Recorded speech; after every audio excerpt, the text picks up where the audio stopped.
es nur so weit, wie du gehen möchtest. Mit deinen bekloppten Münzen, Der Weg ist das Ziel. Weißt du hast keine Ahnung von der Zukunft. Keine Ahnung. But Corona, Corona, now you're my lover. Hallo? Hallo? Hört ihr mich? Hallo?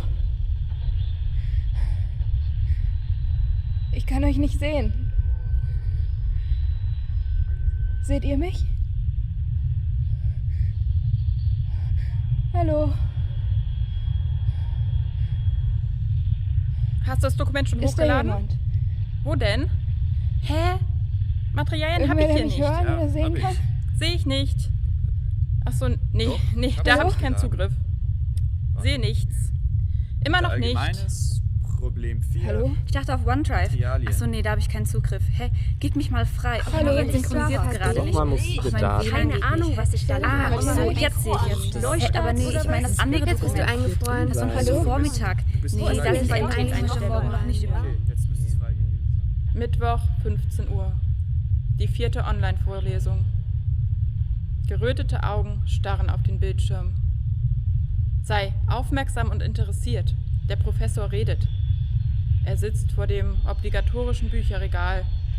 Das zeugt von Belesenheit und Intellekt. Mein Hintergrund ist eine weiße Wand. Neutral, unverfänglich, anonym. Ich klicke mich durch die Kacheln. Kinderzimmer, unaufgeräumte Sofas, Ikea-Regale, Hochbetten, Lichterketten, Poster von französischen Filmen. Ich bin die unsichtbare Beobachterin. Meine steif dasitzende Hülle übernimmt die Funktion, mich zu repräsentieren. Ich verliere mich in den Welten und Zimmern meiner Mitstudenten, bis ich auf mein Gesicht treffe, das mich durchdringend anschaut.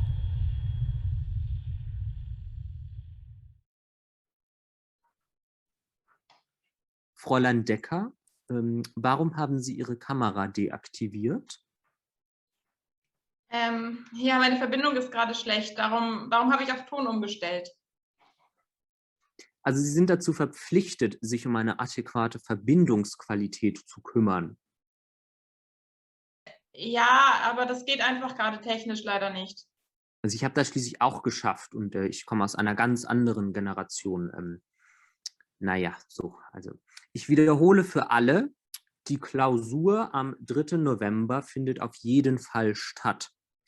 Für den Fall, dass es die Regelungen erlauben, wird sie als Präsenzklausur in der Universität geschrieben. Ansonsten wird es eine Online-Klausur sein.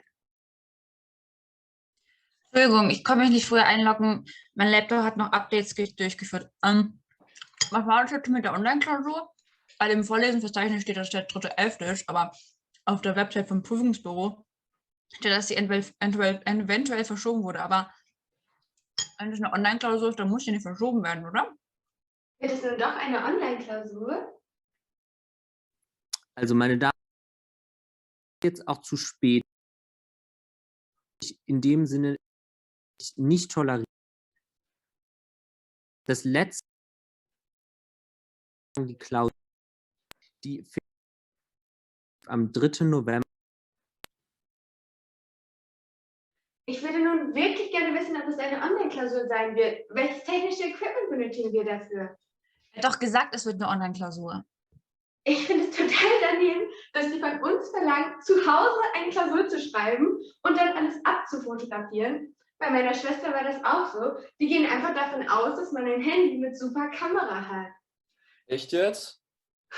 Und was ist, wenn man überhaupt kein Smartphone hat? Eben. Und nicht alle können sich ein Handy mit so einer super Kamera leisten.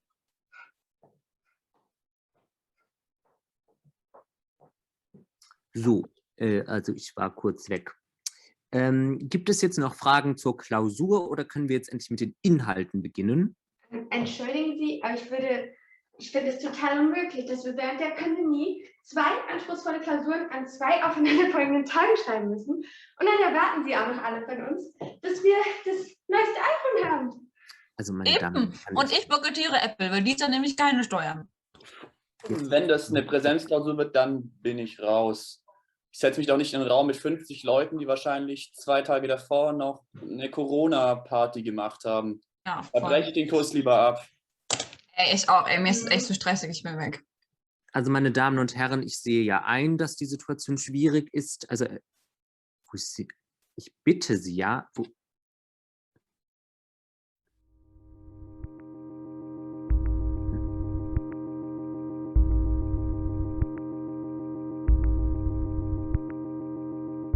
Für uns, die nicht glauben, gibt es eine Beschwörungsformel. Was meinst du damit? Von Zeit zu Zeit sage ich sie leise auf, nur für mich. Kannst du sie mir nicht verraten? Ich wünsche inständig, dass irgendwer mich anrühren möge, damit ich wirklich werden kann. Ich wiederhole immer wieder, möge ich eines Tages wirklich werden. Was meinst du damit? Wirklich? Die ersten 2 Monate war mir gar nicht unbedingt bewusst, dass mir irgendwas fehlte. Ich war ja mit Freunden zusammen und beschäftigte mich mit Lesen, gemeinsamem Spielen oder Filme und Serien anschauen. Im Juni ging ich mit einem meiner Mitbewohner auf eine Geburtstagsfeier, die draußen auf einer Terrasse stattfand.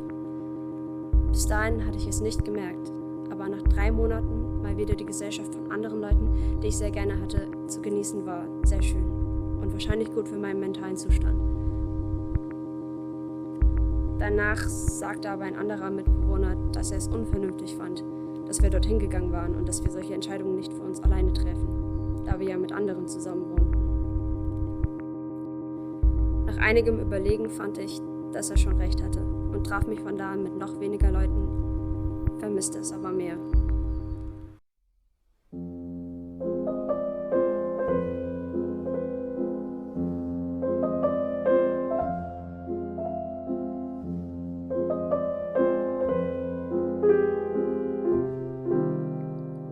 Ins Café gehen und Leute beobachten. In Bars gehen. Einfach ans Meer fahren. Sorglosigkeit. Sich umarmen. Tanzen. Einen Status quo. Strukturierter Alltag. Spieleabende. Unbeschwerte Nähe, ohne Grenzen. Keine Angst mehr zu haben, dass das jetzt immer so weitergeht. Neue Eindrücke. Husten zu können, ohne in Panik auszubrechen.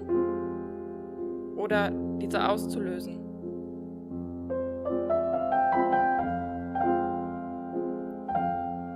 Ich vermisse es wirklich, in die Uni zu gehen. Wer hätte das gedacht? Selbstverständlichkeit. Beim Versuch, Yoga zu machen, stoße ich an die Regale. Ich vermisse es, im letzten Moment doch nicht auf eine Party zu gehen. Ich vermisse es, mit rotem Lippenstift das Haus zu verlassen. Ich vermisse es, allein ins Theater zu gehen, Parkettplatz mit Studierenden-Ermäßigung und neben mir Senioren zu finden, die mir erzählen möchten, dass sie die Hausregisseurin kennen. Ich vermisse es, meinen Vater nicht anzurufen und deswegen nur ein normal schlechtes Gewissen zu haben, statt ein so drückendes, weil er seit Monaten zu Hause bleiben muss.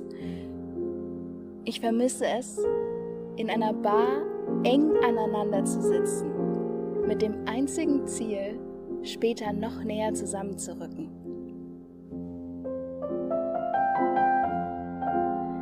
Der Zeilenabstand ist der Abstand zwischen den Grundlinien aufeinanderfolgender Zeilen eines mittels Schrift dargestellten Textes in einer mehrzeiligen Textspalte.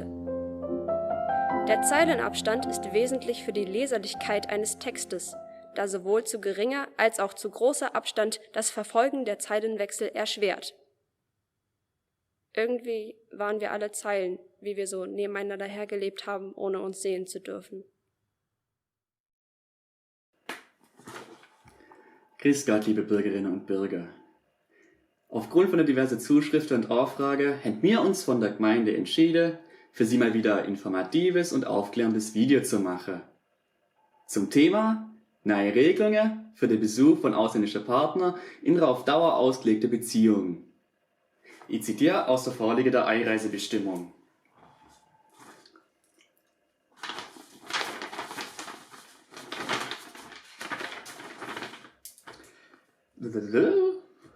Die Einreise von unverheirateten Partnern aus Drittstaaten, die nicht auf der Positivliste stehen, ist bei Erfüllung der allgemeinen Einreisevoraussetzungen grundsätzlich möglich, wenn es dabei um eine längerfristige, das heißt auf Dauer ausgelegte Beziehung handelt. Das heißt, Sie müssen sich schon mindestens einmal persönlich getroffen haben, sonst könnte ja jeder einreisen, mit dem Sie mal in einer Facebook-Freundschaft gewesen sind. Zum Nachweis sind geeignete Unterlagen mit zum Führer. Passstempel, Flugtickets, Mail- und Briefkorrespondenz, Social Media. Im Klartext heißt es, Sie nehmen auf Ihrem Smartphone die gesammelte Liebesbrief, die aufgezeichnete WhatsApp-Fotos, WhatsApp-Gespräch, whatever mit und legen das Ganze gut nummeriert, sortiert und geordnet dem Beamten vom Dienst vor, der dann im pflichtgemäßen Ermessen an der Grenze über die Einreise entscheidet. So, und wisst ihr was? Wenn Ihnen das jetzt alles zu kompliziert ist, dann macht es so wie ich. Dann nehmt jetzt ein kleines Filmle auf. Oder schwätzt Sie über Skype. Geht auch ganz altmodisch übers Telefon. In dem Sinn, macht es gut. Ihr Norbert Klingert.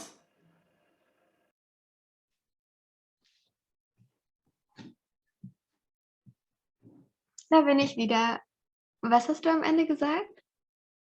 Hey, ja, ich habe gesagt, dass ich in letzter Zeit oft über uns nachgedacht habe und wir sind schon so lange in zwei unterschiedlichen Städten und ich vermisse dich irgendwie jeden Tag und deshalb würde ich gern was ändern.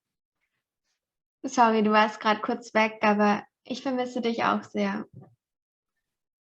Und das andere hast du auch gehört? Oder? Was denn? Dass ich was ändern möchte? Kannst du es nochmal sagen? Ich möchte was ändern. Du willst was ändern. Ja, ich habe schon länger das Gefühl, dass wir uns viel mehr sehen sollten und dass das so nicht funktioniert. Irgendwie war die Verbindung gerade weg. Also funktioniert das nicht mehr für dich? Oder wie soll ich das verstehen? Wir haben uns doch beide dazu entschieden, dass wir erstmal unsere Arbeit voranbringen und dann weiterschauen. Genau, und deshalb würde ich mir wünschen, dass wir uns überlegen, wie wir das mit unseren Berufen machen können, dass wir in einer Stadt leben. Ich habe überlegt, ob ich mir eine Stelle in Berlin suche.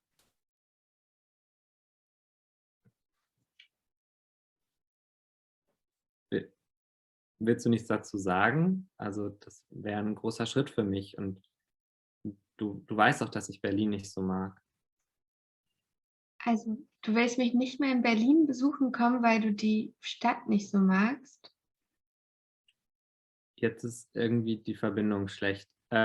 Ich will einfach gerne bei dir sein und ich weiß, dass du deinen Beruf in Berlin niemals aufgeben würdest und ich will keine Fernbeziehung mehr. Ich dachte, wir schaffen das gemeinsam und wollen beide dasselbe. Du willst einfach alles aufgeben. Ich bin für dich immer trotzdem gerne gependelt und alles, weißt du doch. Ja, ich dachte, wir sind derselben Meinung. Ja, das dachte ich auch. Dass du auf einmal sagst, das funktioniert nicht mehr für dich und du willst was ändern. Ja, aber ist das so schlimm? Also das wäre doch besser für uns beide. besser für uns beide, also. Ja, das. Nein, what?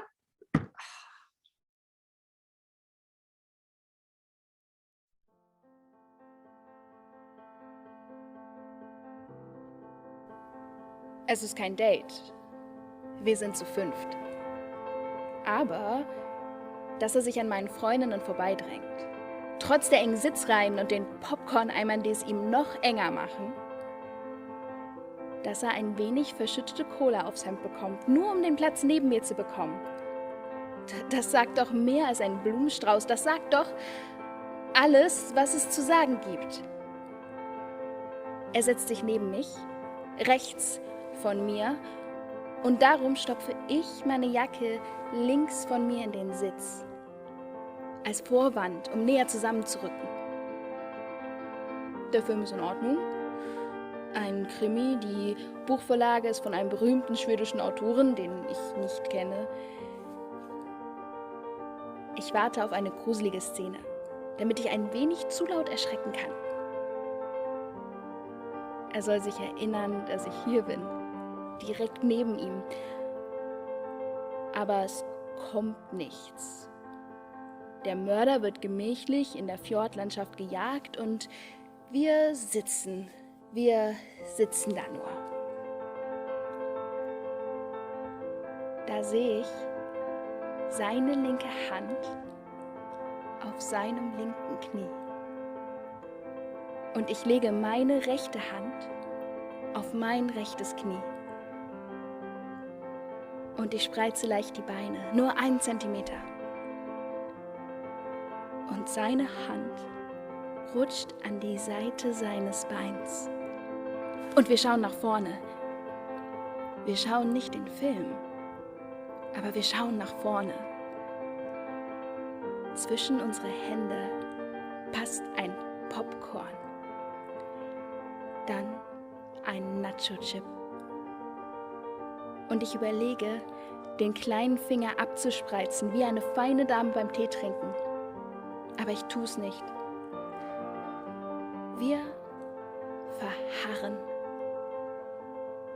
Ich schaue ihn nicht an und ich weiß, er schaut mich nicht an. So sind die Regeln, sähen wir uns jetzt an, wäre alles kaputt. Dann, endlich, ist da sein Handrücken.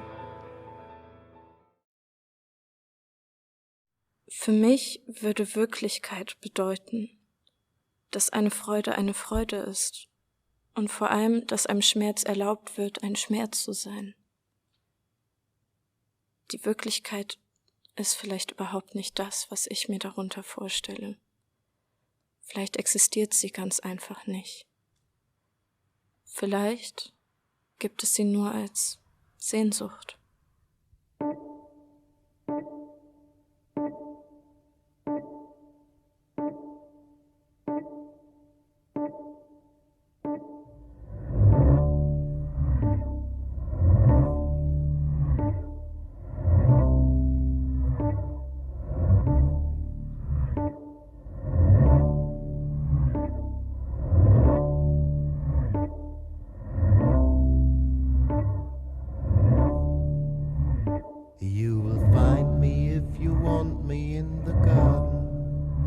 Unless it's pouring down with rain.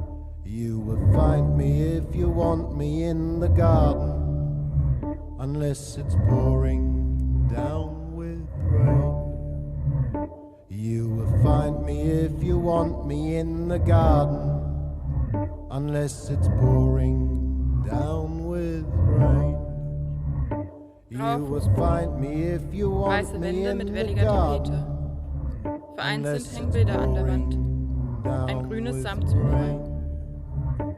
Ein kleiner weißer Tisch. Auf dem Tisch stehen abgebrannte Kerzen.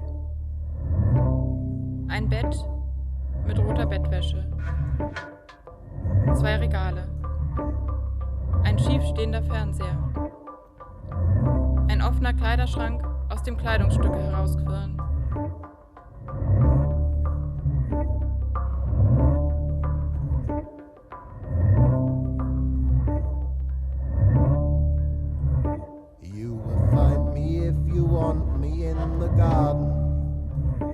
unless it's pouring down with rain. You will find me if you want me in. Lockdown. Es ist Anfang März. Ich liege auf dem Bett in meinem Zimmer. Im Zimmer neben mir liegt ein anderer Körper auf einem Bett. Der Körper gehört meinem Mitbewohner Alex, mit dem ich verlernt habe zu sprechen und nur Phrasen über die Lippen bekomme. Dafür verachtet Alex mich. Ich beobachte ihn stumm, wie er mit Werkzeug runterrennt, weil er von seinem Zimmer aus hört, dass jemand im Aufzug stecken blieb. Ich bin verrauschte Einsamkeit. Blasses Wasser läuft mir beim Schlafen in den Kopf. Ich bin betrunkene Neuronen, ich bin der weiße Himmel über Berlin. Mein Blick überwindet keine Mauern, mein Blick klebt sich an ihn fest. Setz dich. Eine kleine Frau fuhr weg in der Wohnung über mir. Ich kann sie singen hören. Kenne ich das Lied, stimme ich leise mit ein. Die kleine Frau macht sauber, ich kann den Staub fliegen sehen. Das Fenster ist offen, mein Rauch zieht hoch. Zu ihr.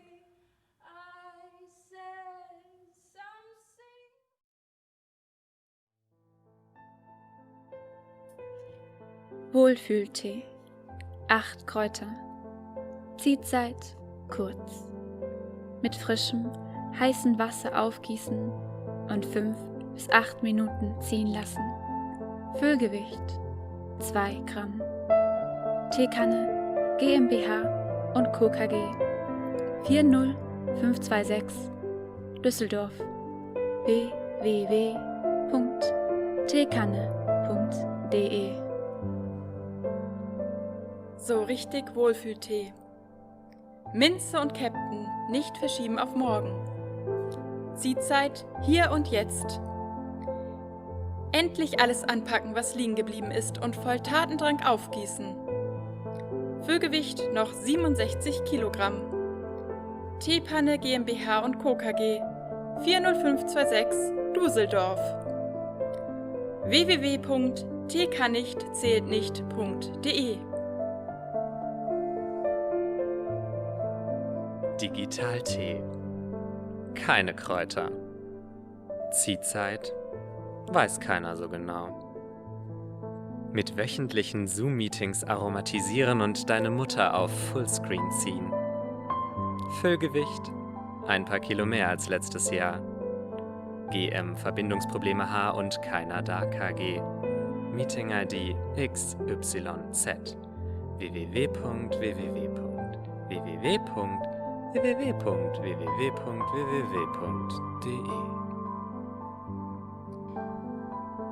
Gegen die Wand Starr-Tee. Earl Grey. Extra grau. Ziehzeit 24 Stunden. Mit Wasser aufgießen oder einfach trocken essen, was noch da ist. Vielleicht morgen ja wieder eine Hose anziehen. Unerfüllt Gewicht. Wiegt schwer. Deine Wohnung GmbH und Co. KG 14050 Berlin. HTTP Status Code 000 Hashtag keine Ahnung. Cut. Immer noch März. Es schneit.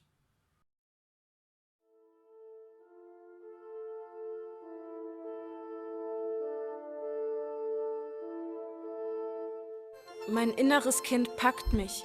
Ich schnappe mir meine Mütze, renne das stinkende Treppenhaus hinunter, öffne die Tür und bin weißes Treiben, rieche frischen Schnee.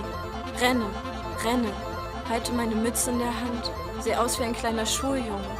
Bleibe stehen, öffne den Mund, schmecke Kälte, angenehm auf der warmen Zunge. Ich schmilze, bleibe stehen.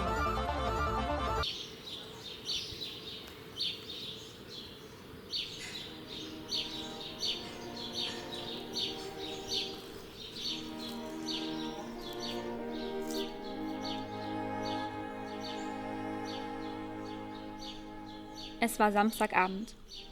Wir saßen in der Küche, vor Julian seine 3 Flaschen Bier.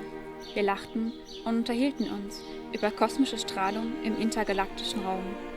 Die energiereichsten dieser Teilchen besitzen 100 Millionen Mal mehr Energie als das, was wir in den weltgrößten Teilchenbeschleunigern zu generieren in der Lage sind, lernten wir von Wikipedia. Angestachelt von der Frage, ob es wohl Leben dort draußen gibt, schauten wir raus in den Himmel. Aus dem hell erleuchteten Zimmer im 7. Stock sahen wir dabei zu, wie sich die Stadt langsam in Dunkelheit hüllte. Das Fenster stand weit offen. Warme Sommerabendluft strömte herein. Lass mal den Livestream von Stream United anmachen. Wir stellten den Laptop auf den Küchentisch, die Lautsprecherbox daneben, Lautstärke Maximum, wummernde Beats. Die Musik floss in unseren Körper hinein. Wir bewegten unsere Arme und Beine zum Beat und ließen einfach los.